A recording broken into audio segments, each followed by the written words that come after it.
dispositifs pour lutter contre le décrochage scolaire, pour permettre aux jeunes, aux enfants, de trouver leur voie rapidement, de ne pas tomber dans le décrochage scolaire et d'être véritablement dans une démarche positive pour accéder ensuite à une formation, à un emploi, à une voie, à quelque chose dans lequel ils se retrouvent. Est-ce que c'est ça qui va régler le problème du port du voile, par exemple ? Je pense que ce qui était important aujourd'hui, c'est de lutter contre les discriminations. Je vous donne un exemple, c'est le fait que nous avons adopté à la région bruxelloise, c'est une première.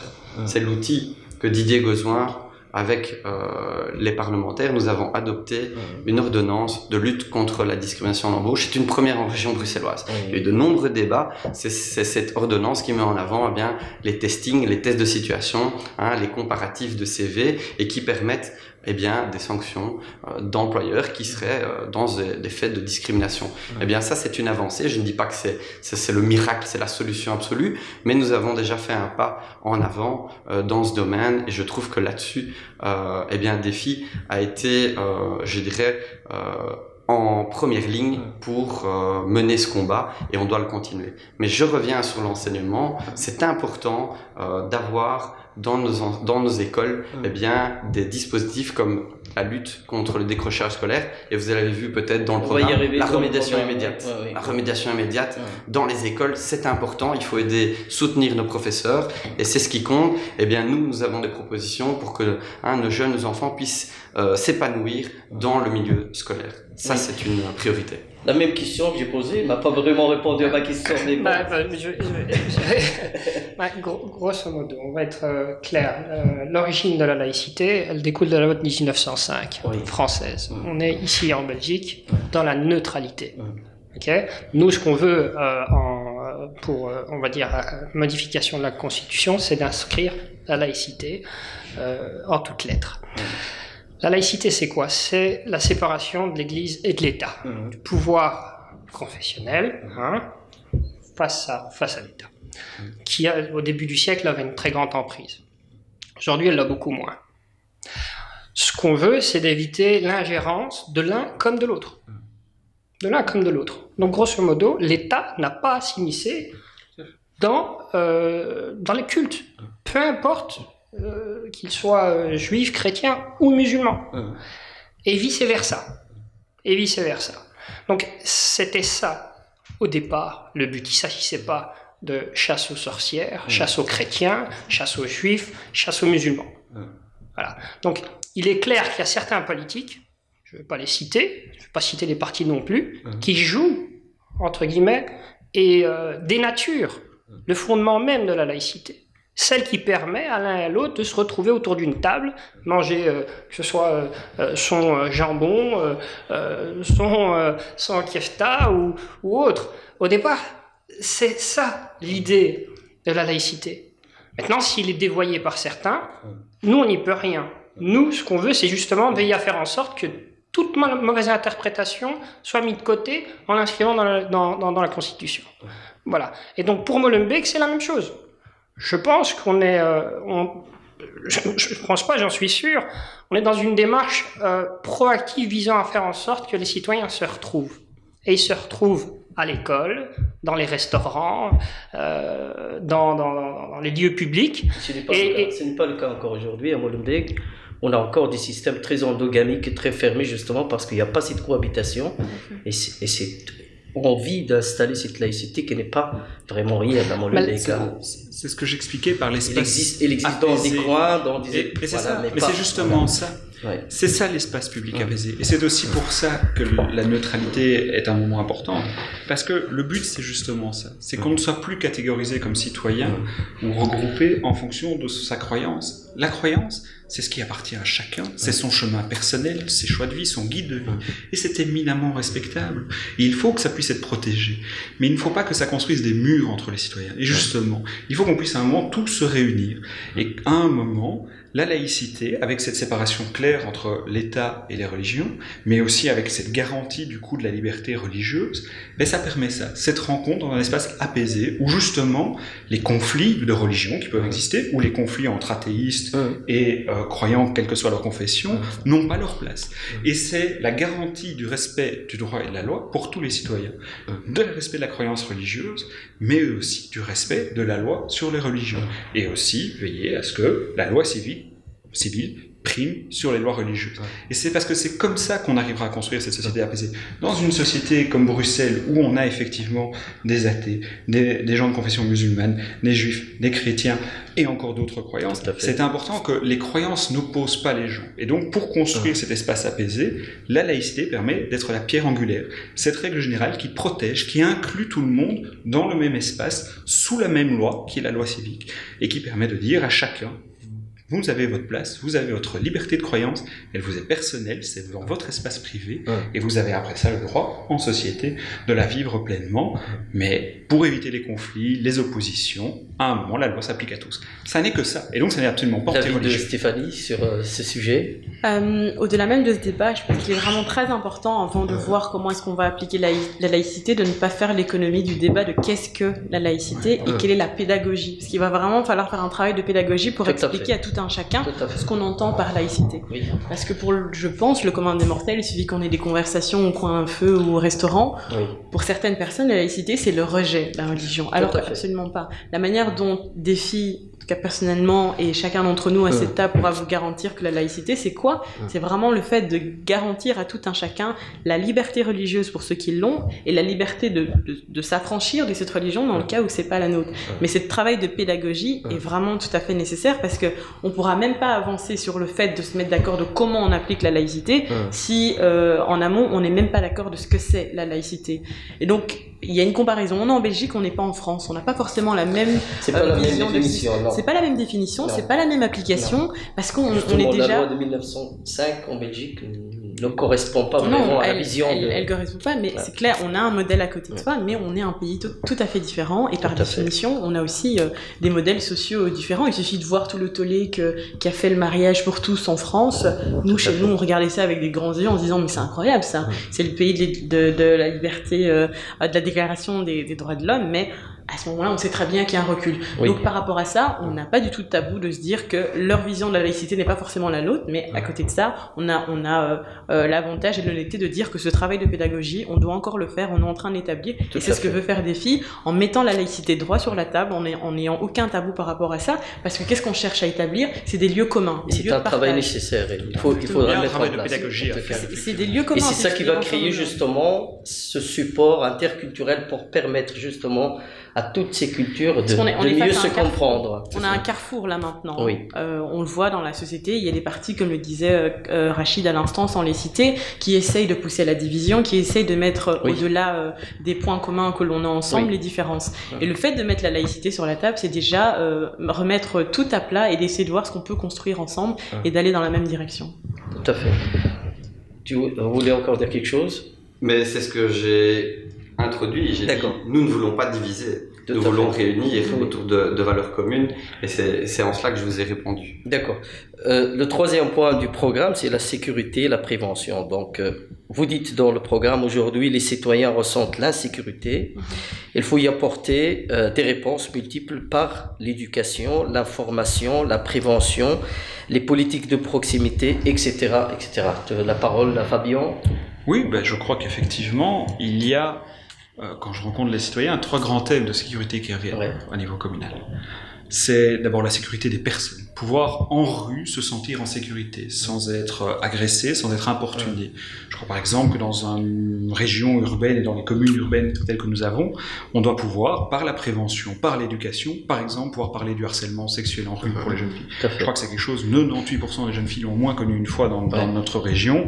C'est 99 même, voilà, en fonction des études, mais en tout cas, c'est un véritable souci, tout comme les agressions physiques, etc. Mais donc voilà, on doit pouvoir assurer la sécurité des personnes. personnes. Et bien entendu, il faut pouvoir avoir le regard répressif. Mais je reste persuadé que la meilleure solution, c'est le préventif, c'est l'éducation, c'est le travail de proximité.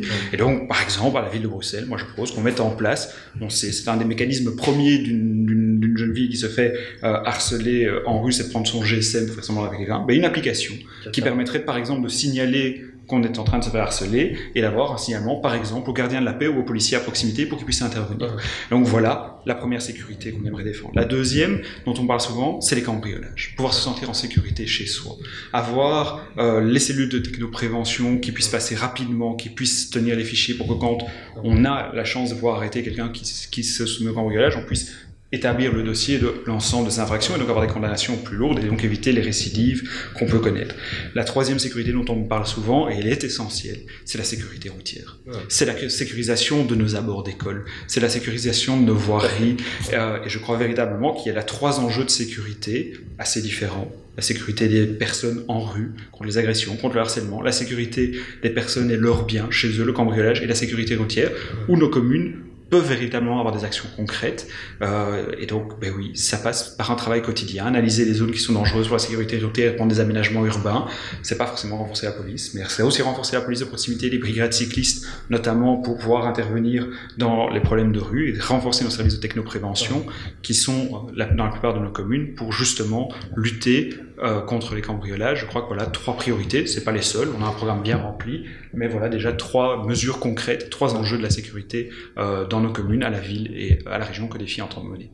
Michael, à Molenbeek, il y a des zones qui sont quand même, disons, un peu perturbées. Il y a des endroits qui sont où il y a des problèmes de drogue. Il y a des cafés qui entourent des places avec des passages de femmes qui commencent à se poser beaucoup de questions, etc.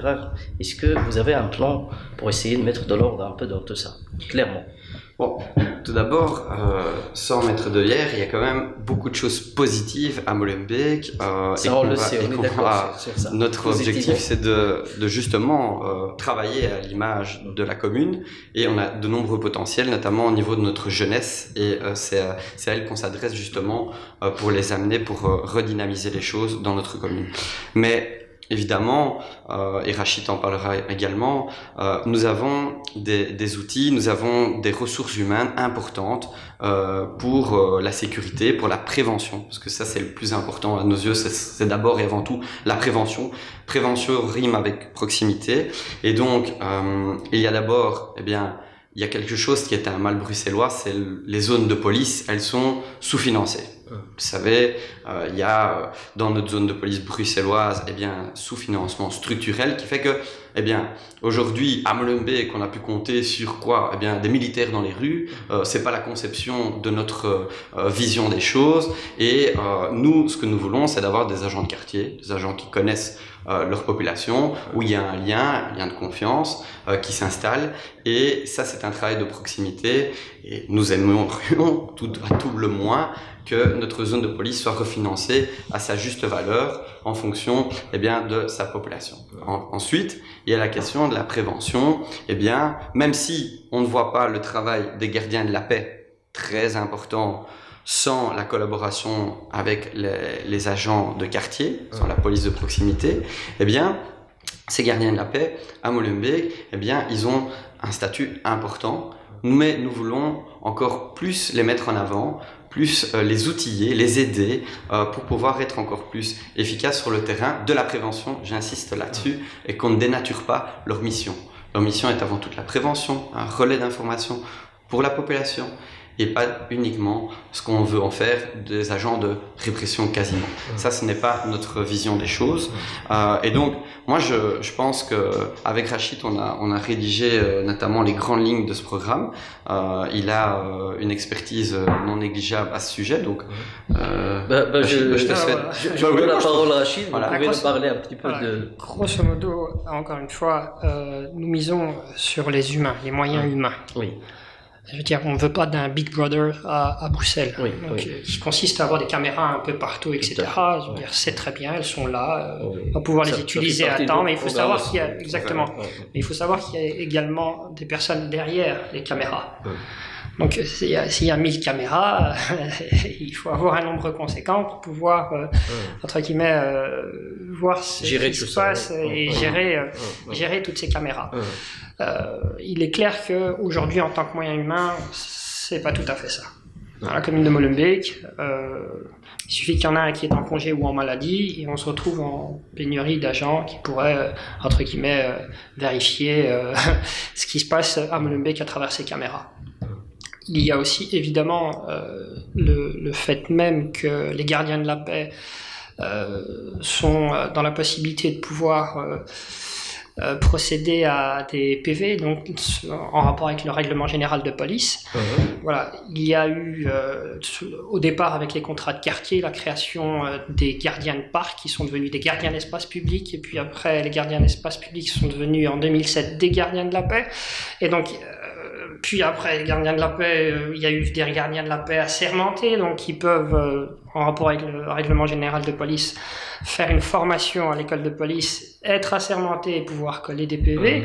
Et donc, grosso modo, il y a certains gardiens de la paix qui ne savent plus quelle est leur réelle fonction. Est-ce que je dois coller des PV? Est-ce que je dois parler avec la personne?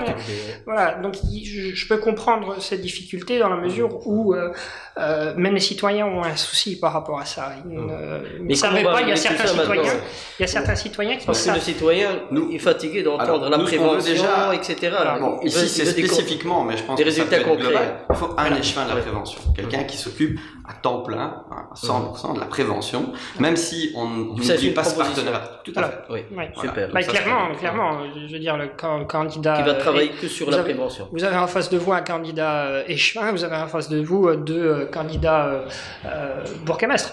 Donc, je pense que c'est nécessaire dans les grandes communes comme Milbruxelles, Anderlecht ou Molenbeek d'avoir un échevin qui s'occupe des matières sensibles.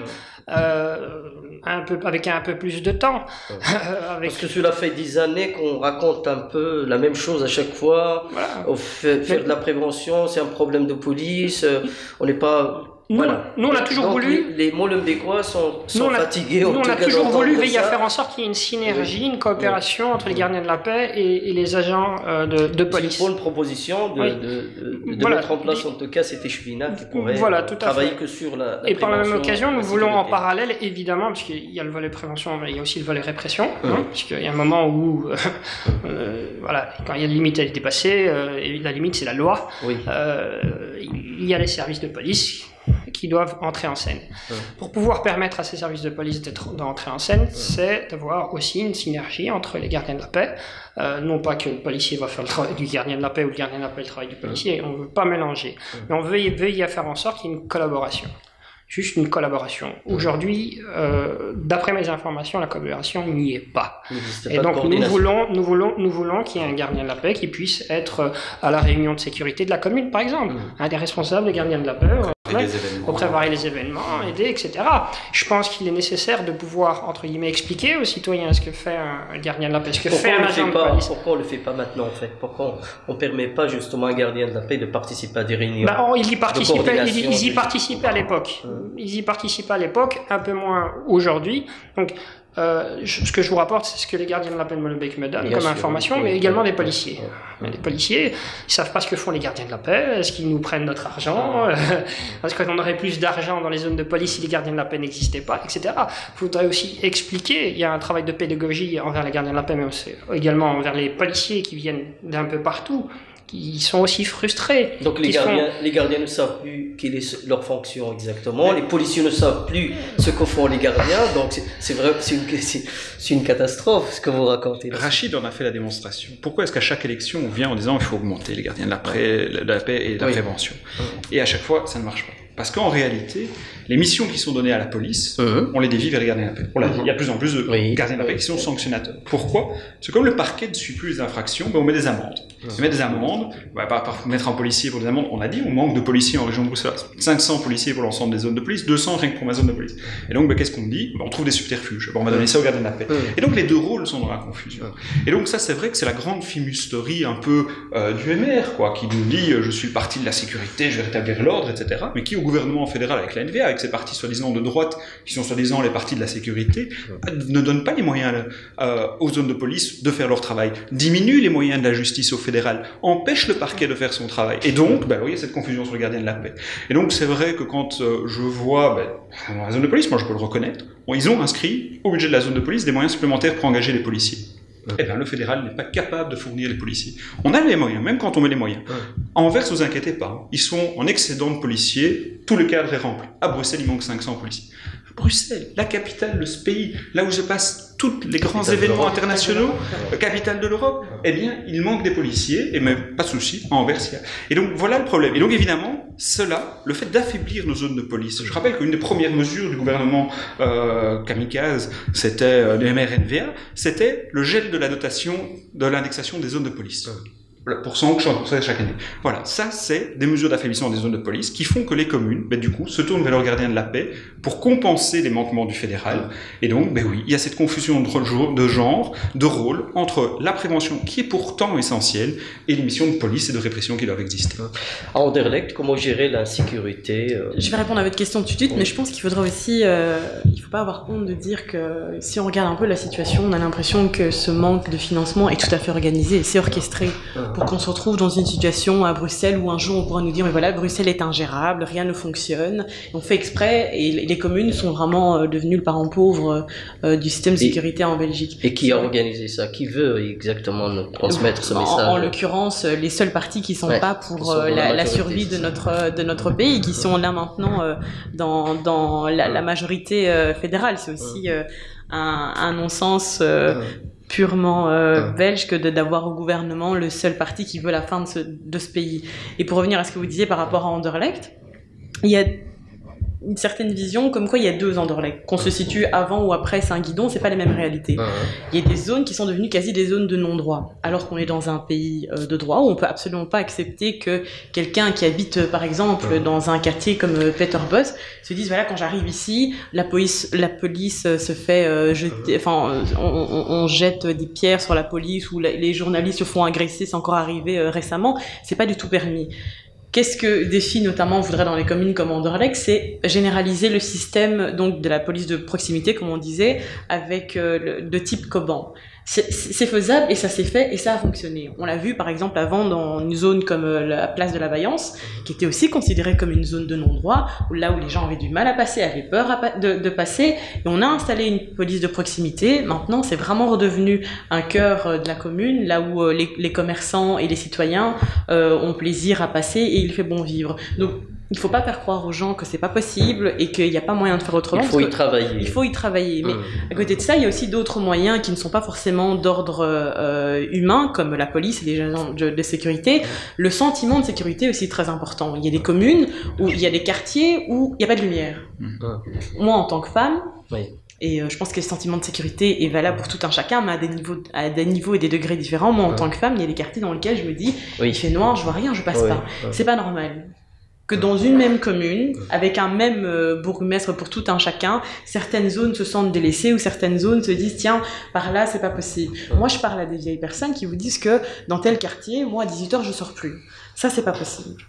Et ça passe notamment par le fait de renforcer ce sentiment de sécurité en mettant par exemple un plan lumière, de lumière durable, donc parce que on veut vraiment associer la sécurité conjointement avec un aspect le plus écologique possible, mais il faut le renforcer et le dire que la prévention et la répression sont deux faces d'une seule pièce qu'on devra évidemment mettre en avant aussi bien en Anderlecht. Donc le travail est là, il y a moyen de le faire, mais il faut pouvoir dire aussi qu'on a besoin, nos communes ont besoin d'argent, on a besoin de renforcer les zones de police et il va falloir nous donner l'argent qui va avec, parce que nos policiers sont là, ils veulent travailler, mais au même titre que la justice, il faut que les moyens suivent. Il faut les moyens. Donc on passe à un autre point, l'action sociale et l'aide aux personnes. Donc Défi estime que chaque commune doit rester libre de développer ses services en fonction des besoins de sa population. notamment les services adressés aux personnes âgées, aux personnes handicapées, etc. Qu'est-ce que vous pouvez nous en dire par rapport à ça, Fabien? La liberté d'action des CPS. Oui. Il est certain que les services que doit rendre un CPS dans une commune comme Molenbeek, comme Anderlecht, comme la ville de Bruxelles, et même à la ville de Bruxelles en fonction des quartiers, n'est pas la même chose que ce qu'on peut connaître à Woluwe, à Ouderghem, à Uccle. Et donc il était important effectivement qu'il y ait cette liberté d'action, de pouvoir rendre le service qui est le bon en fonction du type de population que vous avez. Et donc c'est vrai que nous sommes attachés à l'autonomie communale, attachés à la liberté des CPS de rendre le service dont on a besoin. Il est clair qu'à la ville de Bruxelles, le rôle du CPS est différent dans le Pentagone que dans le quartier des Squares. Le quartier des Squares, on a besoin d'un home, on a besoin d'aide aux personnes âgées. Dans le centre-ville, on a beaucoup plus besoin d'aider les gens à se mettre dans des parcours d'intégration, d'aide administrative, de lutter contre le surendettement. Et donc voilà, il faut pouvoir mener ces différentes politiques. C'est pour la ville, mais je suis certain qu'à Molenbeek, à Anderlecht, les besoins sont différents également. Et donc c'est ça que ça veut dire, de pouvoir laisser au CPS la liberté d'action sociale en fonction des besoins des habitants de leur commune. Est-ce que c'est le cas à Molenbeek? Est-ce que le CPS, par exemple, gère ça de la manière dont Fabien l'explique maintenant? Est-ce qu'il y a vraiment une vraie distribution de tâches et de travail sur les personnes selon les besoins? En tous les cas, notre CPS joue un rôle fondamental, mais il n'est pas seul à agir. Et parfois, oui, il y a des doublons entre ce que le service de l'action sociale pourrait faire et le CPS. Mais notre vision de la gestion de l'action sociale, c'est de pouvoir mettre en réseau. Et sont clairement ici visés les acteurs qui sont au quotidien avec les personnes qui ont besoin d'une aide. Et cette aide peut être structurelle ou ponctuelle. Ça peut arriver un coup dur dans la vie. La logique des défis, c'est d'être présent à ce moment-là pour aider la personne au mieux. Et c'est pour ça que, évidemment, et on en revient encore une fois au fédéral, à comment il aide, comment il soutient nos politiques d'action sociale. Là aussi, il y a un déficit. Là aussi, il y a un manque pour nos CPS bruxellois. Je rappelle aussi qu'il y a une mesure qui a été prise à l'époque sur l'exclusion des chômeurs qui a forcément amené ces personnes-là vers les CPS. Et donc une charge supplémentaire pour les CPS et donc des services à rendre encore plus importants, sans contrepartie financière. Et donc déjà là, il y a un déficit.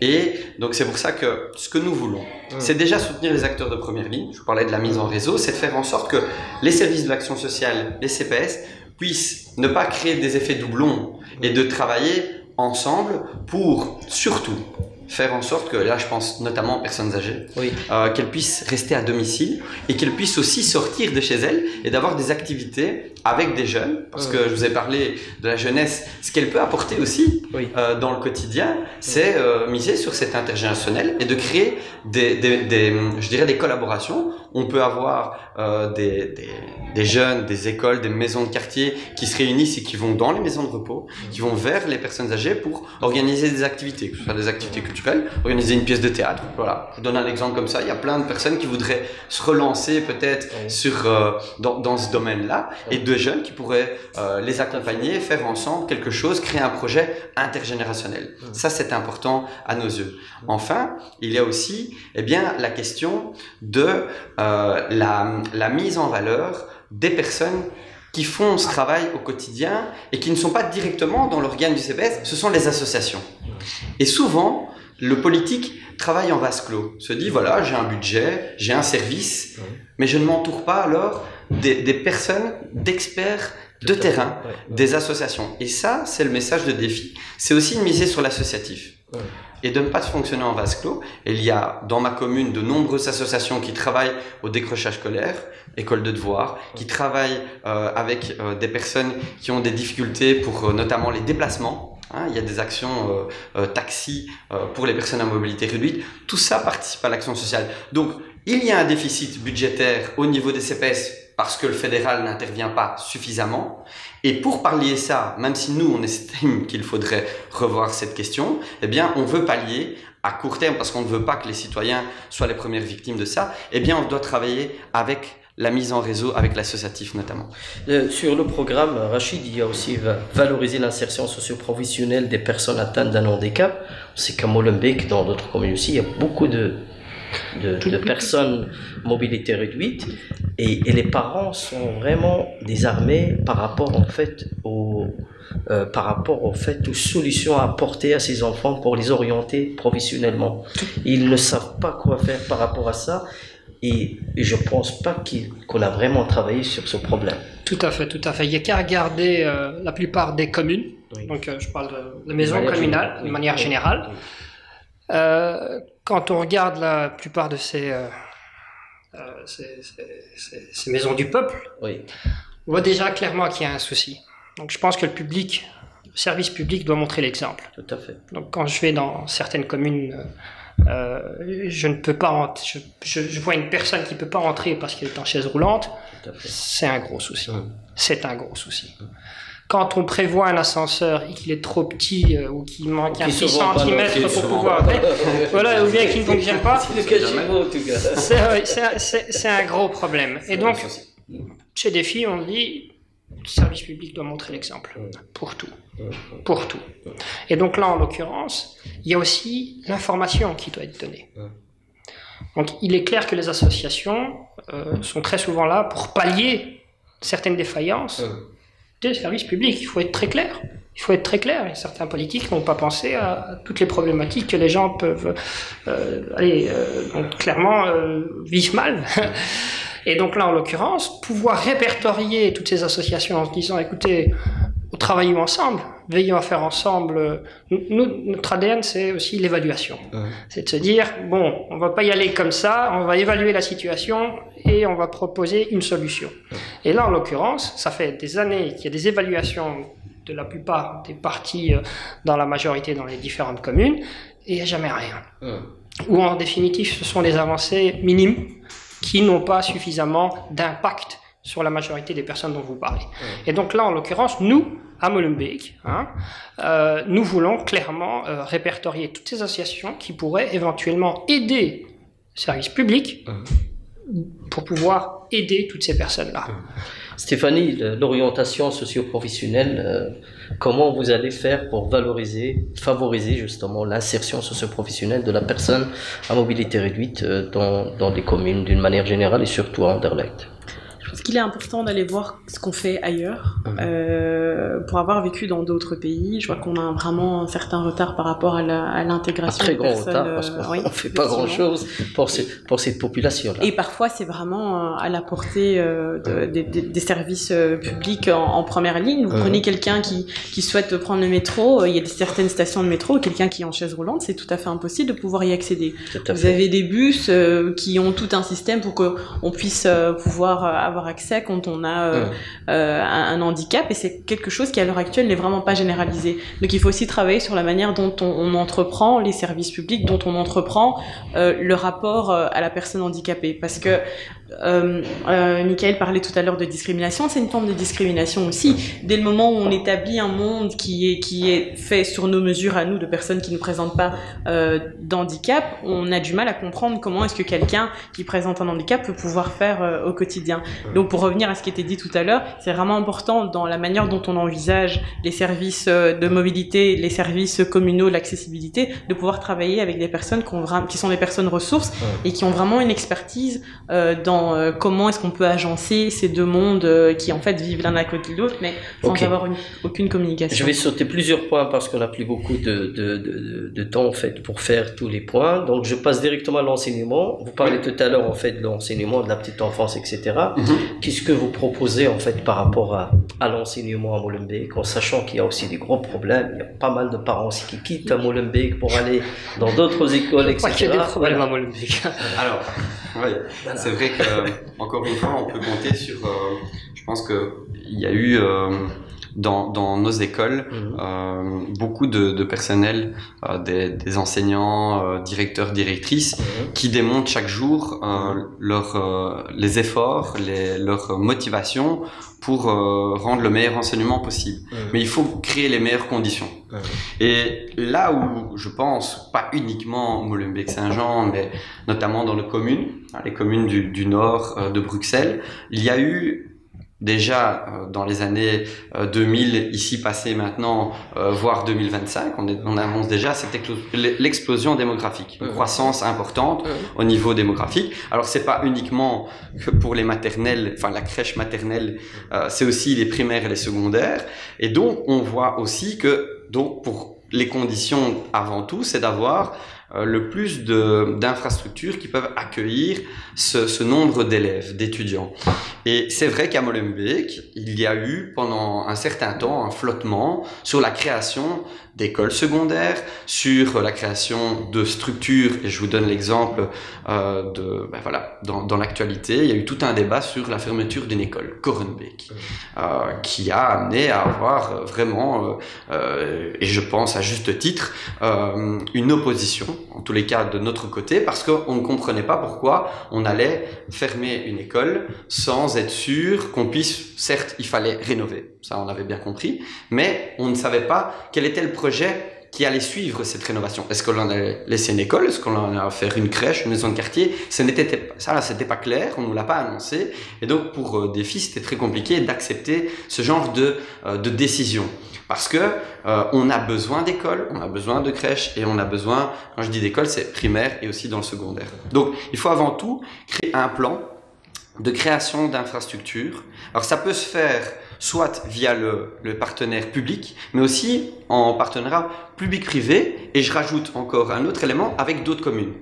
Et ça, c'est un exemple. Avec Berchem, ça a été réalisé. Donc quand c'est positif, on le dit chez Défi, et ça a été réalisé. Donc il y a eu un partenariat avec Berchem pour créer 2 nouvelles écoles secondaires, mais c'est pas encore assez. Je pense au site de la gare de l'Ouest, qui peut aussi être profitable à Anderlecht, aux élèves d'Anderlecht par exemple, mais qui peut être un site propice pour créer une école.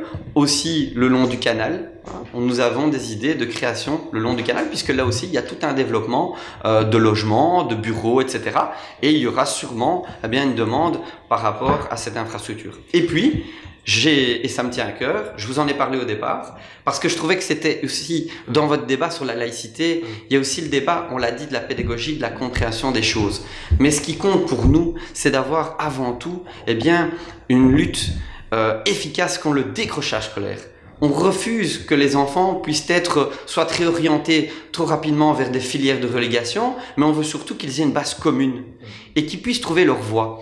Et ça passe par cette remédiation immédiate, parce que il y a beaucoup d'enseignants qui dans des classes, ils sont en surnombre. Il y a beaucoup d'élèves, c'est pas facile de gérer autant d'élèves, et donc parfois il faut une attention particulière. Et c'est pour cela que nous souhaitons qu'il y ait des remédiations immédiates, donc des profs assistants dans les classes, avec le prof titulaire bien entendu, pour pouvoir les aider.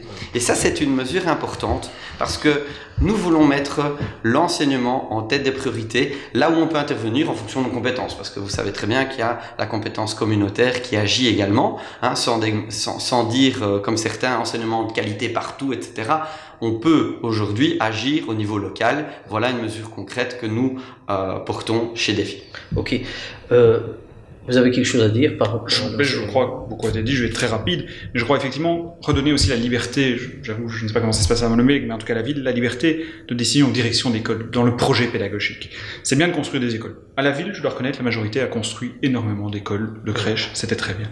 Mais je vois par exemple une nouvelle école qui va bientôt ouvrir, avenue les Croix de Feu, à Laken, dans le nord de Bruxelles. Ils ont fait une école à pédagogie active. Très bien la pédagogie active, mais on sait que la pédagogie active, ça demande des parents qui suivent l'éducation, qui puissent venir. Est-ce que c'était vraiment le quartier? Est-ce que c'était vraiment le besoin? Moi, je crois que ce qui est important, c'est que les directions d'école, en fonction de la population qu'ils ont dans leurs écoles, puissent cibler les besoins des élèves. C'est les élèves qui déterminent le projet pédagogique et non pas la commune qui va dire dans telle école, je vais mettre tel projet. Ça n'a pas de sens. C'est les directions d'école, les enseignants qui, eux, sont sur le terrain, connaissent leurs étudiants, qui vont pouvoir déterminer le meilleur projet pour leur permettre d'avoir la meilleure formation possible. Vu qu'on n'a pas beaucoup de temps, on va passer à l'emploi et à l'économie. Donc, Défi est en charge des compétences économie et emploi au niveau régional. C'est Didier Gouzois, le ministre, qui a fait énormément de choses. Et d'ailleurs, il a travaillé sur le guichet d'économie locale, sur beaucoup de projets qui ont amené à solutionner les problèmes d'emploi. Et ça, tout le monde peut en témoigner. Qu'est-ce qui a été mis en place par rapport à ça? À Molenbeek, encore, je reviens, en sachant qu'il y a un énorme problème encore. C'est plus de 52-53% de jeunes de moins de 26 ans qui sont au chômage et qui ne travaillent pas. Il y a plus de 7000 bénéficiaires au CPS. Il y a énormément de problèmes par rapport à ça. Écoutez, on va déjà se partager les interventions entre Rachid et moi parce que justement, très rapidement là-dessus, vous savez, on a des outils, la maison de l'emploi, c'est très bien, mais on veut que maintenant elle puisse bénéficier à la population. En fait. Voilà. Et donc c'est pour ça que nous proposons de décentraliser ce genre de services pour qu'ils puissent aller dans des lieux où on peut rencontrer la population, les jeunes. Et on a fait ici un exemple, c'est d'aller dans les clubs sportifs et de mettre là, eh bien, des formes de permanence de la maison de l'emploi pour pouvoir donner des informations sur les formations, c'est les emplois à suivre. Et derrière, la question des job coachs, c'est quoi un job coach? C'est quelqu'un qui va aider les jeunes, les demandeurs d'emploi, parce qu'il n'y a pas uniquement les jeunes, il y a aussi l'ensemble de la population qui cherche un emploi, de pouvoir l'accompagner, parce que vous savez, chercher un emploi, c'est pas facile. On a parfois des échecs, ça joue sur le moral, ça joue sur la confiance, et on a besoin d'un soutien à un moment. Et donc, ces job coachs pourraient être de bons soutiens, de bons accompagnateurs, et c'est de là qu'à Molenbeek, qu'on peut le faire, quelque chose qui ne se fait pas encore, et ça se fait encore une fois avec le rôle des associations, et on peut en parler encore avec Rachid là-dessus. Vous pouvez le dire. Écoutez, comme vous l'avez bien dit, à la région bruxelloise, on a avancé, on a mis en place une ordonnance contre la discrimination. C'est ce fameux testing, un monitoring également, parce qu'aujourd'hui on n'est pas en mesure de pouvoir dire, donc on a les chiffres du SPF emploi, etc., mais on n'est pas en mesure de dire clairement un nombre défini, et ce monitoring va pouvoir le permettre. Donc ça, c'est déjà une chose. Ensuite, les Molenbeekois ont la double peine. Enfin, une partie des Molenbeekois ont la double peine. Voilà. Donc, dans un premier temps, il y en a beaucoup de personnes d'origine étrangère, beaucoup de confessions musulmanes. On sait le climat ambiant, et certains partis ont tendance à vouloir jouer là-dessus pour pouvoir aller chercher un contingent de voix qui devient de plus en plus important. Et donc, là, cette ordonnance permettait quoi? Ça permet quoi exactement? Permet de pouvoir contrôler à travers un test, un CV avec deux noms différents, avec des compétences identiques ou l'un supérieur à l'autre, etc. Et donc là, en l'occurrence, c'est une première non seulement nationale, mais européenne, au point même qu'on vient chercher nos bonnes idées à Bruxelles. Donc je pense à la France. Et donc là, en l'occurrence, comme je dis, la double peine, c'est vraiment la double peine. C'est et personne d'origine étrangère et Molenbeekois. Donc ça, c'est le strike. Alors si vous êtes entre guillemets de teint basané, que vous êtes musulman et une femme, et voilà, vous en sortez pas du tout. Et donc là, en l'occurrence, nous, notre volonté, c'est de veiller à faire en sorte de pouvoir informer à travers des ASBL qui, encore une fois, des paracommunales, qui reçoivent quand même pas mal de subsides. Et je pense par exemple à Molenbeek, c'est l'ASBL CLES, qui s'appelle Lutte contre l'exclusion sociale. Donc c'est un budget de 6 millions d'euros avec près de 200 travailleurs. Avec de moins en moins de travailleurs. Pardon? De moins en moins de travailleurs. Donc la classe, il ne reste plus beaucoup. Ah non, je suis administrateur de cette ASBL. Il n'y a pas eu de licenciement en masse, je vous rassure. Donc on est quasi identique. On est à près de 166, si je ne m'abuse. C'était comme ça. Côté des animateurs, il y avait 37 et c'est devenu 10. Oui, en fait, ce qui s'est passé par rapport aux animateurs, c'est qu'il y en a qui ont été transférés de service. Il y a des services qui ont changé de nom. Il y a des services qui ont changé de nom, effectivement. Et donc cette ASBL, qui est lutte contre l'exclusion sociale, qui est une création, de par la création des contrats de quartier également. Donc on a beaucoup plus facile en tant qu'ASBL, les citoyens ne le savent pas pourquoi on laisse il y a certaines paracommunales, c'est tout simplement parce qu'elle peut demander des subsides qu'une commune, un service public ne peut pas demander directement. Et donc ça facilite la tâche pour pouvoir, entre guillemets, avoir très rapidement des sous. Et donc là, en l'occurrence, cette ASBL peut apporter une solution en matière d'aide, d'orientation, que ce soit au niveau juridique, au niveau de l'emploi ou à tout autre niveau. On a des services, comme je l'ai dit, juridiques gratuits où tous les Molenbeekois peuvent en bénéficier. À Bruxelles, c'est bravo. Il manque alors un problème d'information, de coordination. Oui, tout à fait. Il y a des gens qui ne savent pas. Moi, je rencontre beaucoup de jeunes qui n'ont aucune information de comment faire. Qu'est-ce que vous pouvez me dire par rapport à l'emploi à Anderlecht? Par rapport à l'emploi, je crois qu'il y a deux volets différents que j'aimerais bien aborder très rapidement. Oui, je vous en prie. Premièrement, par rapport aux cantines scolaires, je pense que le fait de favoriser le recours aux commerces locaux, c'est vraiment important aussi parce que ça met en avant le circuit court, qui est vraiment important par rapport aux PME, qui sont vraiment à la base de l'économie de notre pays, pour pas le dire, les petites et les moyennes entreprises. Et deuxièmement, pour revenir à ce que Michael disait tout à l'heure avec l'enseignement et qui en fait reste dans l'air du temps, nous, au XXIe siècle, l'emploi de nos parents d'hier n'est pas du tout celui de demain. Donc c'est vraiment très important de mettre en avant le fait d'encourager l'orientation et la mise en avant des systèmes comme le codage. Donc ça rejoint l'enseignement et ça rejoint ce qu'on disait tout à l'heure par rapport aux relations intergénérationnelles. Michael citait le fait de mettre une pièce de théâtre en avant, mais ça peut être aussi le fait qu'on a des jeunes des jeunes qui viennent dans un home ou dans une structure d'accueil et qui apprennent les nouvelles technologies aux personnes âgées. Donc ça, là, c'est vraiment très important aussi dans les structures, aussi bien dans les écoles que dans les homes. Il est important que tout un chacun maintenant puisse être outillé par rapport à l'informatique parce que c'est le travail de demain. On n'est plus dans le monde de nos parents et là, la moitié des ressources et du système économique est vraiment basé sur la technologie.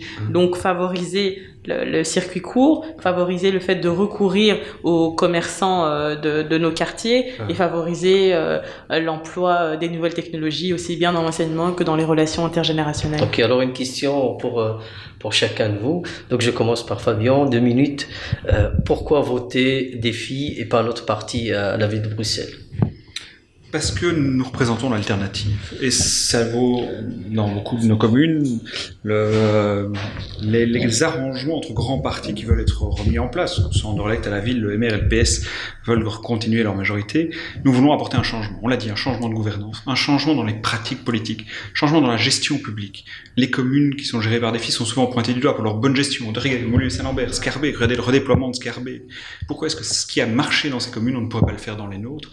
Et donc je crois que Défi apporte cela. On le démontre tous les jours au gouvernement bruxellois. On vient de parler de la politique de l'emploi, le travail du ministre Gauzoin dans la rationalisation des structures, dans la baisse du chômage, dans les mises en place des politiques de formation de remise à l'emploi. C'est ça la crédibilité de notre action publique, la crédibilité de tenir aussi les engagements que nous prenons sur un parti qui a cette conviction forte qui est de dire que quand on prend un engagement devant les lecteurs, on ne dit pas nous jamais avec la NVA avant, avec la NVA ensuite, on ne dit pas nous allons diminuer la TVA sur l'électricité pour la réaugmenter au lendemain des élections, et donc de pouvoir à un moment avoir ce discours de vérité, être vrai et sincère devant les lecteurs, cette bonne gestion publique, ce changement de gouvernance politique et cette alternative politique que représente Défi en étant crédible, c'est ça aujourd'hui qui, à mon avis, apporte un choix et un vote utile dans les communes dans lesquelles nous sommes. Même question, Stéphanie. À Anderlecht, pourquoi voter sur vous? À Anderlecht, pourquoi voter pour Défi? Parce que c'est pas dans les vieilles casseroles qu'on fait les meilleures soupes. Fabien le disait à l'instant, on est l'alternative. Et c'est pas là maintenant, la bonne gouvernance et l'éthique, c'est dans l'air du temps. Mais chez Défi, c'était déjà dans notre ADN depuis bien longtemps. C'est pour ça qu'avec tous les scandales que vous avez vus, vous n'avez jamais entendu un mandataire Défi être mis à mal par rapport à ça. C'est ça, c'est le fait de déjà ne pas attendre ce qui va se faire au fédéral ou au régional, que de déjà soumettre chacun des mandataires de Défi à des règles de gouvernance strictes en disant que pour nous le décumul, c'est non. Quand vous donnez... Le décumul, c'est oui. Cumul, c'est non. Ah oui. Voilà pourquoi il est là avant moi et voilà pourquoi j'apprends. Exactement. Bravo. Donc pour nous, on éclaircit bien, c'est pas une fait une erreur. Pour nous, le fait de cumuler, c'est non. Et le décumul. Et je veux faire. Et donc par rapport à ça, quand on donne un mandat d'échevin, c'est un mandat ou de bourgmestre qui sera rempli dans son entièreté, pas en partie. Donc c'est pour ça que Défi met en avant le fait que l'avenir est encore désirable et on a une alternative concrète à donner aux citoyens. Michael, la même question. Pourquoi voter sur vous, sur Défi à Molenbeek? Alors, l'alternative, c'est un mot qu'il faut comprendre comme surtout la proposition d'un projet politique, d'un projet pour Molenbeek et les Molenbeekois. Pendant les élections de 2012, on a eu juste un débat autour de personnes. Et on ne parlait pas de fond, on ne parlait pas du projet. On n'expliquait pas comment on allait relancer l'économie locale, comment on allait diminuer la pression fiscale à Molenbeek, comment on allait renforcer le pouvoir au sein de nos écoles pour avoir cet enseignement de qualité. On ne parlait pas de tout ça. Et ça, c'est quelque chose que nous mettons en avant. On a ce projet concret et réaliste qui sera à court et à moyen terme. Et on va le faire avec des personnes qui ont tous ce point commun, c'est de vouloir redorer l'image de Molenbeek, c'est améliorer sa gestion. Et bien sûr, je peux compter sur une équipe qui est soudée, une équipe qui travaille vraiment pour améliorer les choses. Et je terminerai en disant que Molenbeek, elle doit voir plus grand. Et ça, c'est l'ambition pour Défi, c'est qu'elle devienne cette commune phare en région bruxelloise. C'est ce que je vais porter avec l'ensemble de mon équipe. Et j'en suis... Rachid, troisième sur la liste. Pourquoi voter sur vous? Pourquoi voter pour sur moi ou pour Défi? Défi et vous aussi. Les deux. Vous êtes Défi. Eh bien, c'est pour la tenue des engagements. Nous, comme l'a dit Fabien, on veillera à faire en sorte que, après les élections, on tiendra nos engagements. Que nos portes seront toujours ouvertes et qu'on veillera à faire en sorte de, tout du moins, nous préoccuper pendant les 6 années que nous aurons accordées les citoyens. On veillera à faire en sorte des suivis des dossiers. On veillera à faire en sorte d'être présent et connecté à la réalité de terrain. Voilà ce que c'est Défi. Et quand vous regardez sur la carte, quand on a des bourgmestres Défi, c'est très souvent avec des majorités absolues. On nous considère comme des bons gestionnaires de communes. Merci Rachid, merci Michael, merci Fabien, merci Stéphanie. C'était agréable, mais le temps, voilà. Madame, Monsieur, c'est ici que se termine notre émission et à la semaine prochaine. Merci de nous avoir suivis.